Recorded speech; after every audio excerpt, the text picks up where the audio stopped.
Tuliona moja ya tukio la ajabu kabisa, wakili mmoja alikuwa akipigwa mahakamani kama watu wanaua nyoka. Niliona wakipiga wakili Mahinyila, na wengine ukiwauliza wanakuambia yule ni Chadema.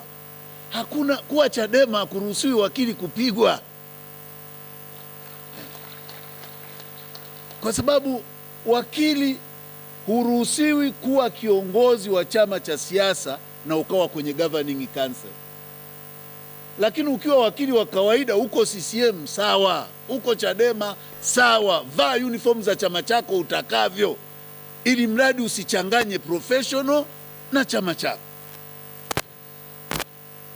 Tuliona matukio kama haya, lakini ukweli nashukuru kwamba baada ya tukio kama hili tumechukua hatua kubwa sana za kulifanyia kazi. Hata kama wakili ana chama cha siasa amefanya vibaya mahakamani, tuna utaratibu sisi wa kumwajibisha. Mlete kwetu sisi wenyewe kama TLS.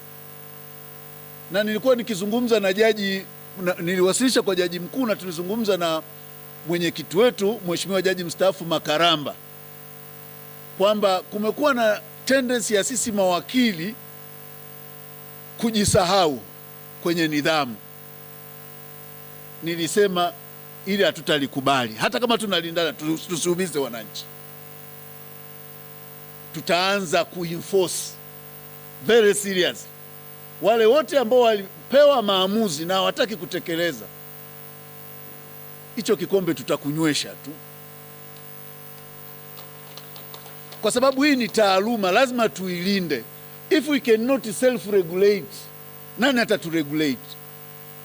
Ndio maana tunakwenda pale advocate committee. Mimi nimewahi kufika advocate committee pale, ilikuwa ni ajabu. Ukifika kule ndani, yani ni kwa sababu tumeshindwa kujiregulate, hatuna nidhamu. Tunafika pale nilifika siku moja, kitu kilichotokea pale ndani nilishindwa kuvumilia. Ni mambo ambayo huwezi kuyaona, lakini je, sisi tunajibehave vipi? Tunachukua kesi za wateja, umepokea hela za watu, hutaki kuzifanyia kazi, unapewa maagizo na kamati yako ya maadili, nenda katekeleze hili ufanye. Kuanzia mwezi ujao, kwa sababu tulitoa kale ka allowance ka Aprili, kuanzia mwezi ujao tutatekeleza sheria.